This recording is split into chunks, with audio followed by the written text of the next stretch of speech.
खुलुमबाय बे समाव जोङो दङ सानजा बाक्सानि बगामाटी बे भुटान सेरफांनि गोथार बाथौ थानसालियाव बे गोथार बाथौ थानसालिखौ रायजो सभानि एमपि मानगोनां बिश्वजित दैमारिनि अनसुंथायावहाय दिनै बिथाङानो गाव बेखेवना होलांबाय दिनैनि हाबाफारि मेहेरगोनां हाबाफारिनि गेजेराव बे समावहाय जों बे हाबाफारियाव दंफैयो दुलाराय बाथौ गुप्तनि मानगोनां आफादगिरि जों आफादगिरिनियाव जोंनि बाथौ बिबुंसार जानाय मोनसे रादाब लानो नागिरदों गिबियावनो जोंनि केमेरा पार्सन दिनेश बसुमतारीखौ गासैबो हाबाफारिखौ दिन्थिफुंनो थाखाय आं दिनेश बसुमतारी खावलायबाय जिहेतुके दिनैनि बे हाबाफारिखौ रायजो सभानि एमपि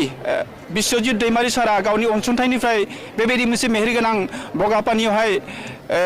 बाथौ थानसालि लुफानानै होबाय आरो बिथाङा बेखेवबाय बे बेलायाव नोंथाङा दुलाराय बाथौ गौथुम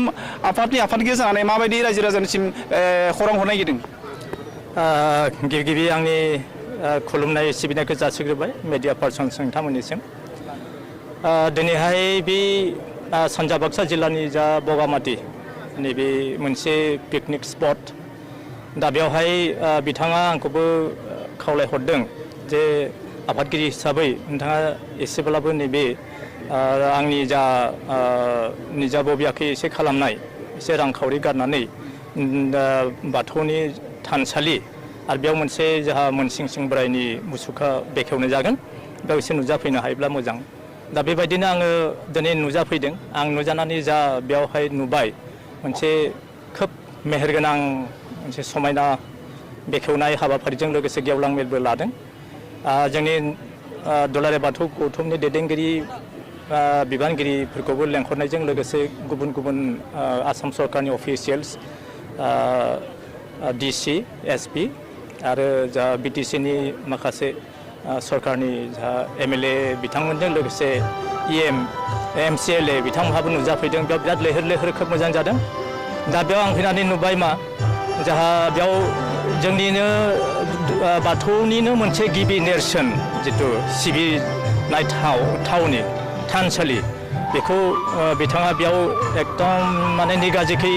बेयाव गायसनबाय खोब मोजां जादों आरो बिनि खरसावहाय जोंहा मोनसिं बोराइनि जा मुसुखा नैबे दङ खोब माने मोजां जादों बे मोनसे माने खोब मेहेरगोनां जादों बर'नि जा माने सावगारि बे मोजां रोखोमै देरहोदों आरो बेखौ खालामदों थिग बगामाटीनि माने पिकनिक स्पट जायगायावहाय दा बेखौ ओरैबायदि जोङो बुंनो हायो जे बेयावहाय माने बर'फ्रा बे आसपास जिहेतु दंखायो बेयाव बर'फोरनिनो मोनसे बे जायगाखा बे हिसाबै बर'फ्रा बेयाव सानफ्रामबो खुलुमनाय सिबिनाया सोलिखागोन बेनि अनगायैबो आसामनि गुबुन गुबुन जायगानिफ्राय बेवहाय फैगोन फैनानै बेवहाय बिथांमोनहा पिकनिक जानायजों लोगोसे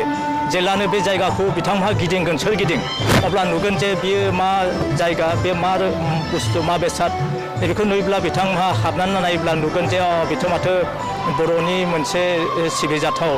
बाथौ थानसालि बियो दा बेवहाय बिथांमोनहा निस्सय खुलुमनो मोनसे लुगैगोन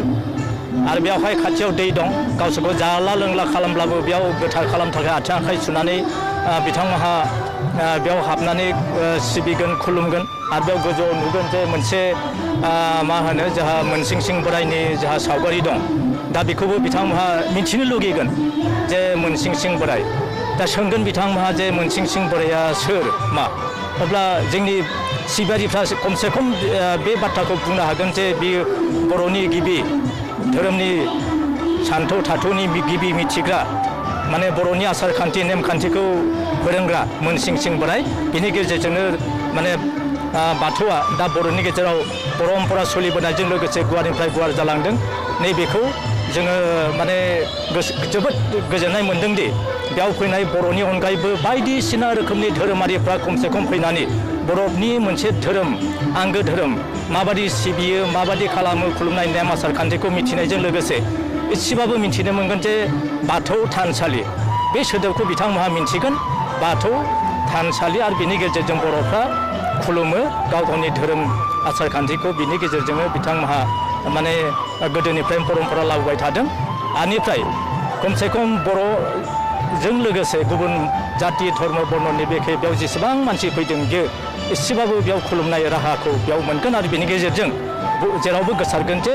बगामाथि जायगायावबो बर'नि मोनसे गिदिर आरो बिराद मेहेरगोनां थानसालि दोरोङा हाबसोनानै दङ दा बिनि मोखाङावनो माखासे सावगारि बेरखांदों बे सावगारिनि सायाव नोंथाङा मा बुंनो नागिरदों? दिनैनि बे गोथार बुब्लियाव सानजा बाक्सा जिल्लानि नैबे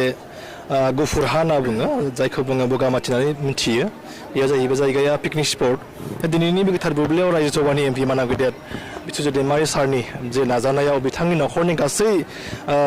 माने जि परियाल न'खरनि बाय बागिफ्रा बिथांखौ हेफाजाब खालामनायजों लोगोसे सानजा बाक्सा जिल्लानि गासै रायजो राजा बिथांमोननो नैबे पिकनिक स्पट जायगायाव जे मोनसे गोथार थानसालि गायसननानै नैबे हाग्रा गुदु जायगायावबो जे मोनसे थानसालि गायसननानै बे ओनसोलनि रायजोफोर लोगोसे गुबुन गुबुन ओनसोलनिफ्राय फैनाय बा पिकनिक जानो फैनाय जे गुबुन गुबुन माने जि गुबुन गुबुन हारिनि जि मानसिफोर फैयोब्ला बेवहाय इसोर सिबिनो हानाय मोनसे जायगा थानसालि बेब'स्था खालामनाय जादों। दा बे बेलायाव जोङो नुफैनानै खोब गोजोननाय मोन्दों आरो दुलाराय बाथौ गौथुम लाइमोन आफादनि जानानै बिथांखौ जोङो साबायखर बावहरो। दा बे खुलुमबाय। गिबियावनो बाथौ बिबुंसारनि गासै बिथांमोनखौ आं बरायबाय बे समाव। दिनै जोबोद गोजोनथाव रादाब होनना जों बुंनांगोन। दिनै जोंनि बे बगामाथियाव बे पिकनिक स्पटआव जोंनि नायल' जायल' रायजो सभानि एमपि बिस्वजित दैमारि सार बिथाङा बेवहाय बाथौ थानसालि गायसनदों आरो दिनै बेखेवदों। बे बेखेवनायाव दिनै जोंनि दुलाराय बाथौ गौथुमनि आफादगिरि नेहाथारिजों लोगोसे दुलाराय बाथौ गौथुमनि बिबानगिरि बिथांमोना फैदों, लाइमोन आफादनि बिबानगिरि बिथांमोना फैदों, माइनाव आफादनि बिबानगिरि बिथांमोना फैदों आरो जोंनि बे सानजा बाक्सा जिल्लानि दुलाराय बाथौ गौथुमनि बिबानगिरिजों लोगोसे माइनावमोना बेवहाय फैनानै आर'ज गाबफैदों। जोबोद गोजोनथाव जोङो रादाब होनना बुंनांगोन। बेवहाय बाथौ गायसननानै जे दिनै जे जोंनि बर'नि जे गुबै धोरोम बाथौ धोरोमखौ आरो फोसाबनाय बा फेहेरनायखौ दिन्थिदों। आरो लोगोसे दिनै बेवहाय जोङो बयबो मिथिगौ पिकनिक स्पट होनना बुङोब्ला बेवहाय जानाय आरो लोंनाय जौ लोंनाय जानाय लोंनायखौ जों बुजायोमोन। नाथाय दिनै जोंनि बे बिस्वजित दैमारि मानगोनां सार बिथाङा बेवहाय बाथौ थानसालि गायसननानै जे नुबाय जे पिकनिक स्पटआवबो माने मोजां मोनसे थानसालि गायसननानै बे थानसालियाव बा बे पिकनिक जानो फैनाय मानसिफ्रा जाहाथे खुलुमनानै आर'ज गाबनानै गावबा गावनि न'खरखौ सुख आरो सान्थि आलो गोजोन लाखिलांनो हायो। आरो बेवहाय जों बे बाथ्राखौ जों बुंनो हायो नैबेयावहाय सोरबाफोर जुदि सेंग्रा सिख्लाफोर जुदि जर जुलि जानो गोसो दङब्ला बेवहाय फैनानै जाफैनो हागोन। बे मोनसे माने मोजां मोनसे रादाब होनना बुंनांगोन। आरो निस्सय बेवहाय जायोब्ला इसोरनि बोर मोननानै बेवहाय बिथांमोननि फिसाफ्रा हयथ' इसोर बायदि जोनोम जाथों, बर' हारिखौ जाहाथे जौगानाय बेलायाव खामानि मावनो हाथों, बेखौनो आं दिनैनि दिनाव